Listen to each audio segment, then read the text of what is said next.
Imagine un instant. Tu te réveilles chaque matin en te disant que cette fois, tu vas tout maîtriser.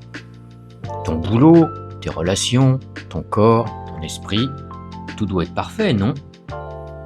Mais soyons honnêtes, cette quête obsessionnelle du contrôle mental, c'est une prison dorée.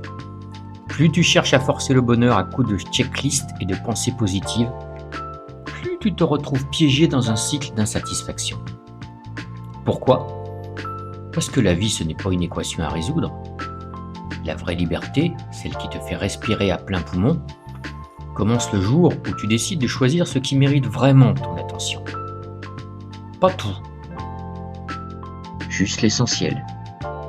Alors prêt à lâcher prise sur le superflu et à redéfinir ce qui compte pour toi? S'en foutre n'est pas être indifférent. S'en foutre, ce n'est pas se transformer en statue apathique qui regarde le monde avec un haussement d'épaule. Non, c'est un air subtil, un tri conscient dans le chaos de la vie. Pense à cette vieille dame à la caisse du supermarché qui râle parce que son yaourt n'est pas passé au bon prix. Toi aussi, tu t'es déjà énervé pour une broutille, non?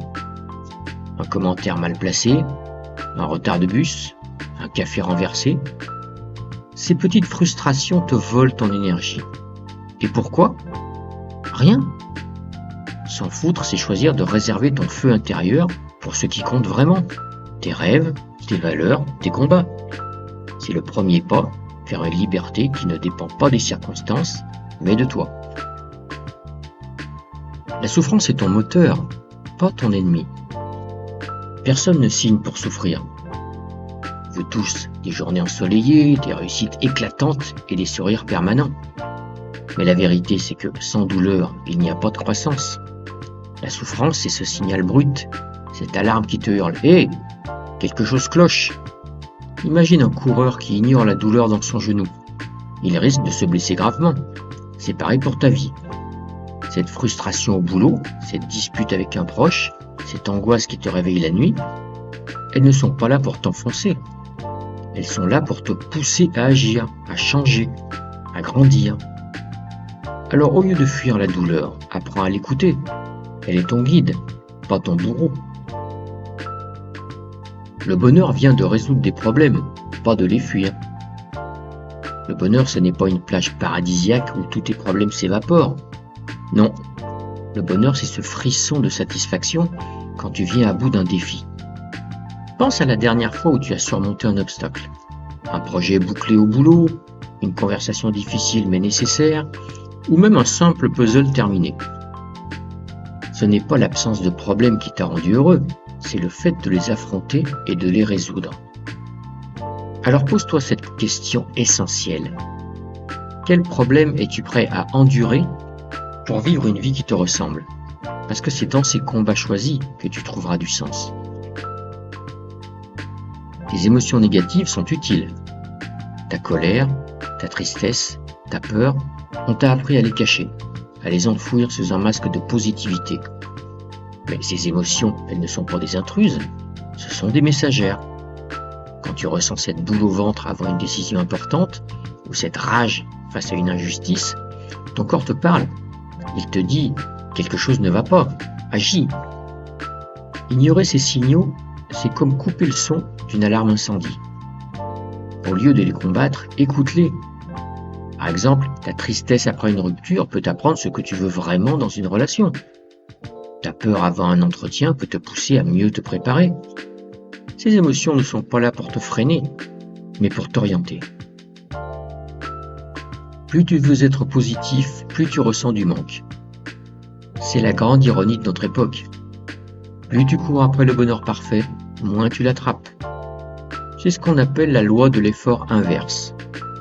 À force de vouloir être positif à tout prix, tu te focalises sur ce qui te manque. Si seulement j'avais cette promotion, cette maison, ce corps. Et pendant ce temps, la douleur que tu fuis te rattrape, plus forte, plus pesante. La solution? Accepte l'inconfort. Oui, il y aura des jours où tout va mal, où tu te sens minable. Et c'est ok. Rester dans le jeu, même dans ces moments-là, c'est ça le vrai courage. C'est en arrêtant de courir après un idéal inatteignable que tu libères ton énergie pour construire une vie qui a du sens. Choisis tes valeurs avec soin. Tes valeurs, c'est la boussole de ta vie. Mais attention, toutes ne se valent pas. Courir après le plaisir absolu, le succès matériel à tout prix ou le besoin d'avoir toujours raison, ces valeurs te mènent droit dans le mur. Elles te rendent dépendant de l'extérieur, jamais satisfait. À l'inverse, des valeurs comme l'honnêteté, la créativité ou le dépassement de soi te construisent de l'intérieur. Imagine deux personnes. L'une vit pour impressionner les autres, l'autre pour créer quelque chose de beau, même dans l'ombre. Qui est le plus en paix? Tes valeurs définissent ton équilibre. Choisis-les comme tu choisirais un compagnon de route, avec soin, avec intention. Responsabilité radicale, ce n'est pas ta faute, mais c'est ta responsabilité. La vie t'envoie parfois des coups durs qui ne sont pas de ton fait. Une perte, une trahison, un échec inattendu. Tu n'es pas responsable de tout ce qui t'arrive, mais tu es toujours responsable de ce que tu en fais. Prends cette responsabilité, ce n'est pas te culpabiliser, c'est te donner le volant. Imagine que quelqu'un te renverse ton café. Tu ne peux pas changer le geste, mais tu peux choisir de râler toute la journée ou de passer à autre chose. Cette distinction entre faute et responsabilité, c'est la clé pour reprendre le contrôle de ta vie. Tu n'es pas une victime des circonstances, tu es le pilote de tes réponses. Sortir de sa zone de confort égale construire sa confiance. Ta zone de confort, c'est ce cocon douillet où tout est prévisible. Mais plus tu y restes, plus il se rétrécit. A l'inverse, chaque pas dehors te rend plus fort. Parler à un inconnu dans un café, essayer un sport que tu n'as jamais osé, ou même ralentir tes gestes pour occuper l'espace avec assurance. Ces petites actions changent tout. Prenons un exemple. Tu stresses avant une présentation. Au lieu de te recroqueviller, tiens-toi droit, respire profondément, prends la parole avec calme. Ta posture influence ton mental, et ton mental transforme ta vie. Chaque sortie de zone de confort, c'est une brique de confiance en plus. Accepter l'échec comme passage obligé vers le succès. On t'a vendu l'idée que l'échec c'est la honte. À l'école, une mauvaise note était une catastrophe. Mais dans la vraie vie, l'échec est un professeur. Chaque entrepreneur à succès a une pile de projets ratés derrière lui. Chaque artiste a des toiles froissées dans un coin. Réussir, ce n'est pas éviter de tomber, c'est se relever et continuer. Accepter l'échec, c'est comprendre que perdre fait partie du jeu. Le vrai perdant, c'est celui qui reste sur le banc par peur d'essayer. Alors la prochaine fois que tu rates quelque chose, dis-toi « Ok, j'ai appris. Maintenant on avance. » Dire non est un art, et tu dois l'apprendre. Ta vie est un tourbillon de sollicitations, des emails, des invitations, des attentes.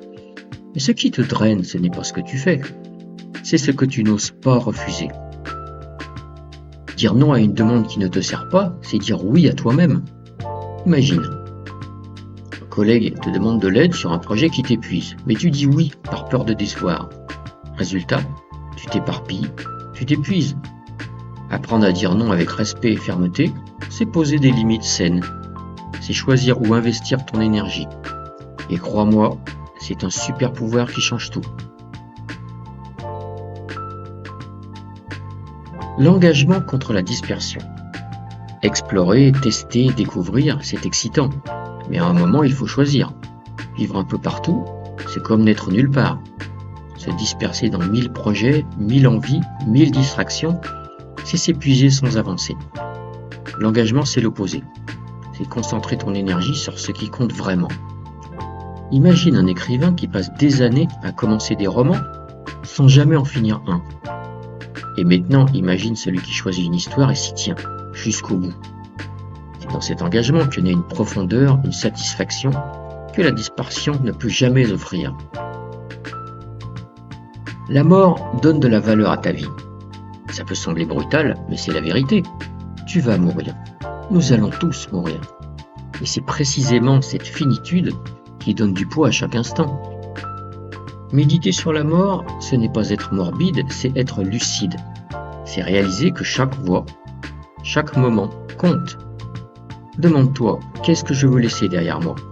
Une vie vécue à moitié par peur de l'échec ou du jugement? ou une vie où j'ai osé, aimer, créer, même imparfaitement. La mort n'est pas là pour t'effrayer, elle est là pour te rappeler de vivre pleinement, maintenant. Conclusion, vive le bordel, vive l'imperfection. Arrête de te battre contre toi-même. Arrête de courir après un bonheur parfait, une vie sans douleur, sans émotions sombres, sans jour où tout part en vrille. La vérité, c'est que tu n'es pas fait pour être heureux tout le temps. Tu es fait pour avancer, pour apprendre, pour te relever. Ces moments douloureux, ces échecs, ces frustrations, ils ne sont pas là pour te punir. Ils sont là pour te secouer, pour te dire « Hé, il y a quelque chose à changer ». Alors choisis ce qui mérite ton énergie. Laisse tomber le reste et assume pleinement les combats que tu décides de mener. Parce qu'une vie alignée, puissante, cohérente, c'est une vie où tu as appris à danser avec le chaos, pas à le fuir. Si cette vidéo t'a inspiré, abonne-toi pour ne pas rater les prochaines.